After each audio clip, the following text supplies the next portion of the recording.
nakapag-ready na tayo mga master at agahan natin sa spot para makaulit tayo. So yun, dalawa nating kasama at inaantay pa natin yung isa nating kasama, si Sander. Dalawa magkapatid to mga master. At dito yung gamit na adan mga master. Ito. Gamitin natin to. Sana makarami tayo mga master.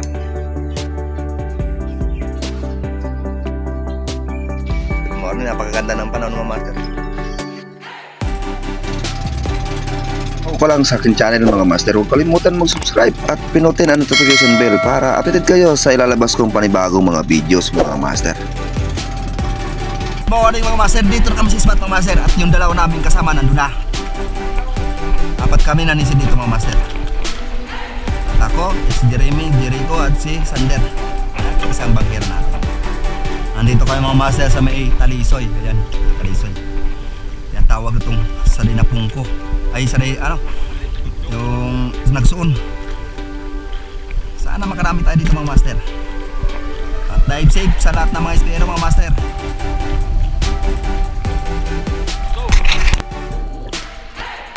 Subukan na natin mga master na i-load natin ang spare gun natin ito. Ang bagong barrel natin na si Spare Master. Ito, shoutout nga pala mga master kay Abraham Belcarriolde at sa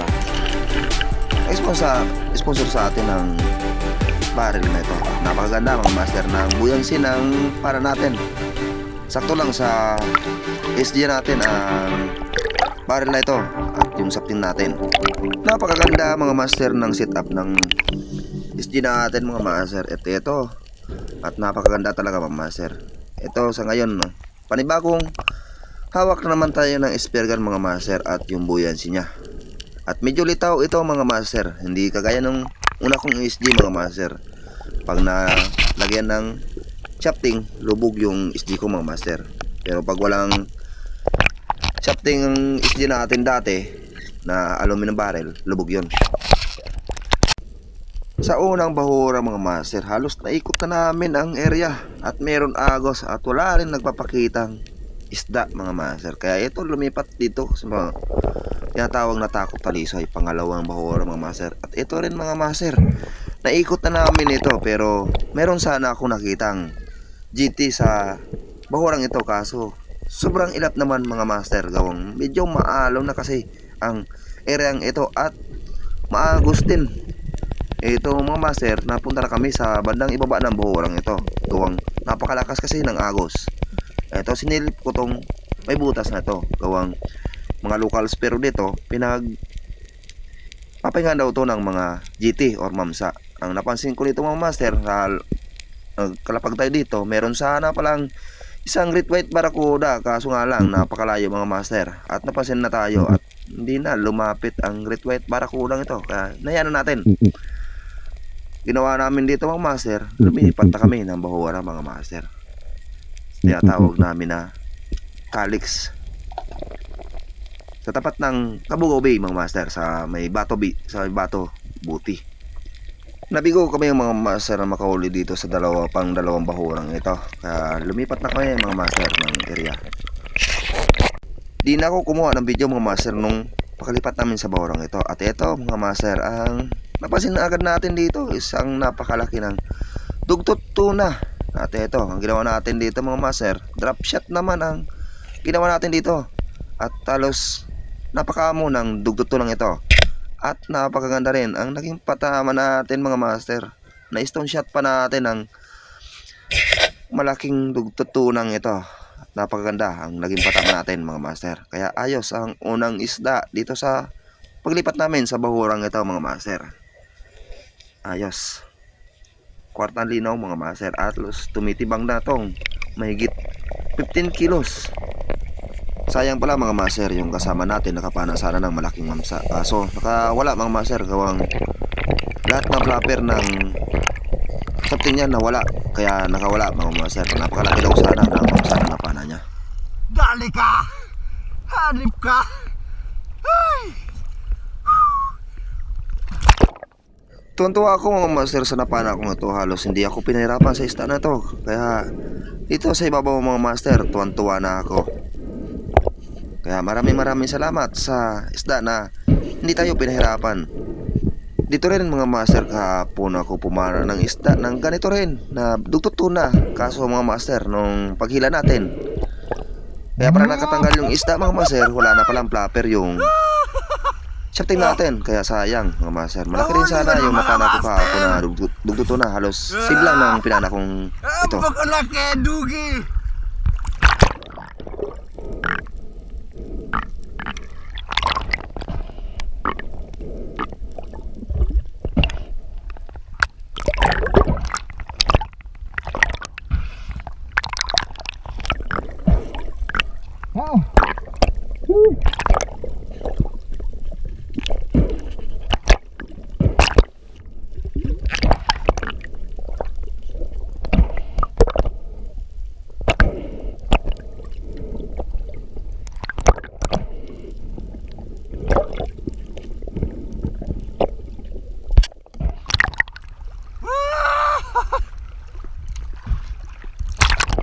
Ayos!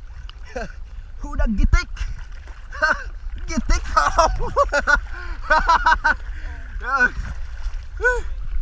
Stone shot! Oh, di kaya. Tuwan-tuwa ako dito mga master, unang gamit natin ang cattle piece na to at karating pa lang ito kahapon at nilagay ko na agad dito at sinet up ko na at ito nga ang nahuli natin mga master at nakalak tayo ng dugtong tuna. Pakalaki lang master. Stone shot. Atin. Thank you Lord.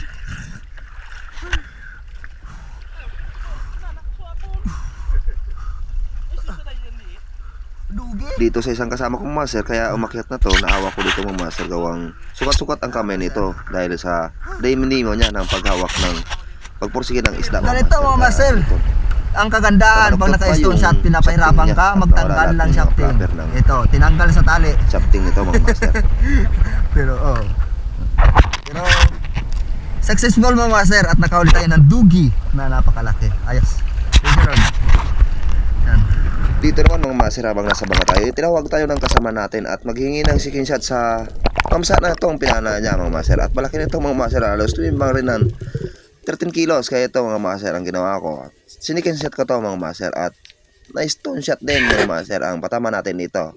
Kaso mga master, pinahirapan tayo magtanggal ng screenshot natin na ito. Gite!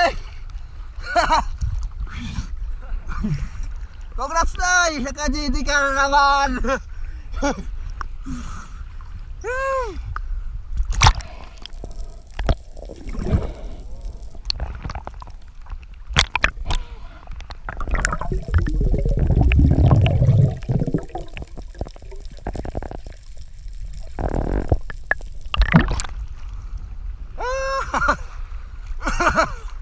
Nakula! Nakula!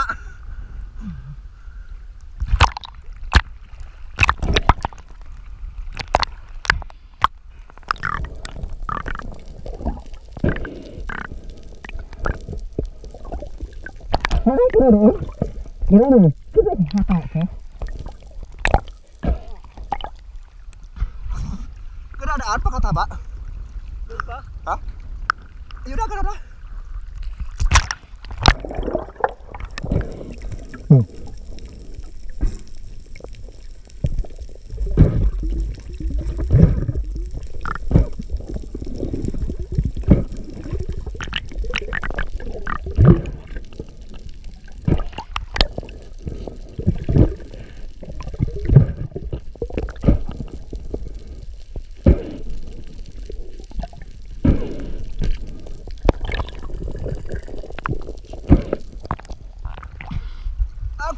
Maganda pataba pa sa lubog.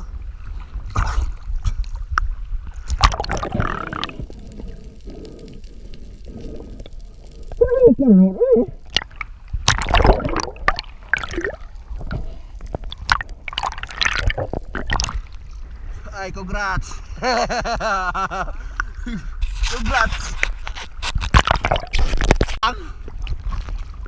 Sige, shot lang o master. Papahirapan naman tayo magtanggal. Ikaw na magtangkas ka. Yan ang mga tama o.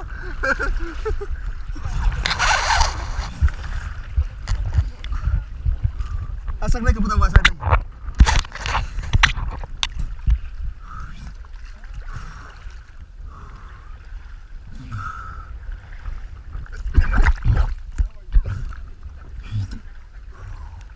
Ikaw naman magtagkas.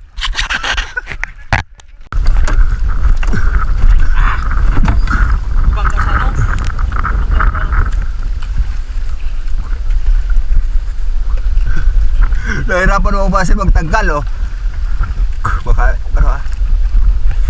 takas! Gano'n sa butnoy yan niya? Pinang.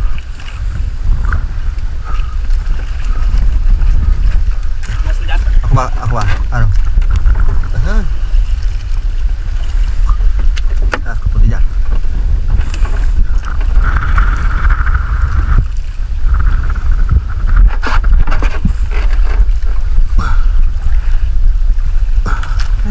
Ay, putak!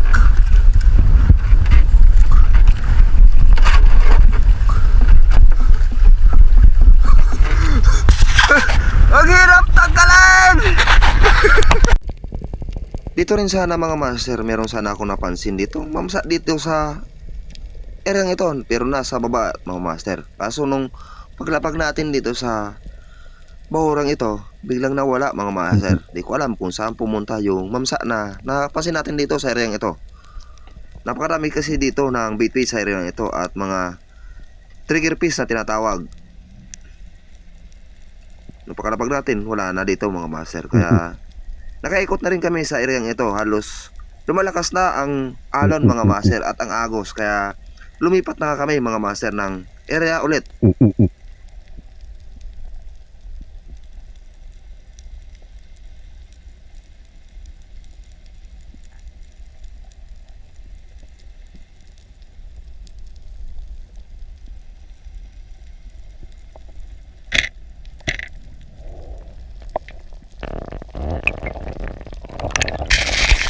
Nakalipat na kami dito sa area ito mga master. Ito rin na area ito, pinakukuha na din ito ng mga locals, pero dito na malaking isda mga master at tinuro to sa akin ng area ito. At dito nga nabutan ko meron na palang isang golden dot tribale at isang mamsa rin na malit din. At dito sa harapan natin ang dalawang isda na sinusundan natin. Ang target ko sana dito mga master yung golden dot tribale, kaso napakilap. Kaya ito na lang mga master, yung mamsa na lang ang tinira natin at ito ang bumalik sa atin mga master. Mabuti mga master, nabutan pa natin ang isang ito. Halos napakabilis ng langin niya at napatamaan pa rin natin mga master. Ayos rin naging patamaan mga master sa isdang ito. At ito pala ang panguling isda natin sa area ito mga master. At lumalakas na ang dagat mga master at yung alon, yung hangin, yung agos, lumalakas din mga master. Kaya nag-decide na kami na umuwi na mga master.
malakas yung dagat. Kahit yung agos ilalim, malakas na rin. Nakakuli lang natin. Ito na rin daw mga master. Nakajiki tayo. Isa. At yung isa yun. Hawak ko yung dalawa master. Ito, sayang ang pinaka nito. Napakalaki sa ng GP. At yung isa nasa ulihan, nakajiki. Nasa,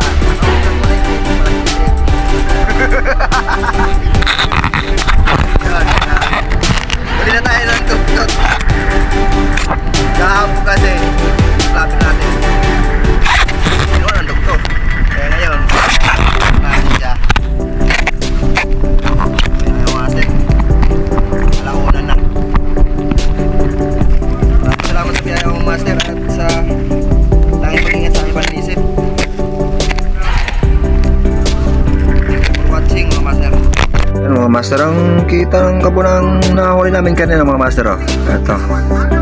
Kaso yung yung mamsa natin, buwaba yung kilo mga master. Yun ito. At sa hapdi natin, naka 5K rin. Sayang talaga kung nakuha pa yung isang GT at mamsa ng kasama natin. Binaluktot pa yung yung shafting. At nawala yung dalawang flapper mga master na bininta ko sa kasamaan ko. Sayang talaga, napakalaki daw ng mamsa na napana niya.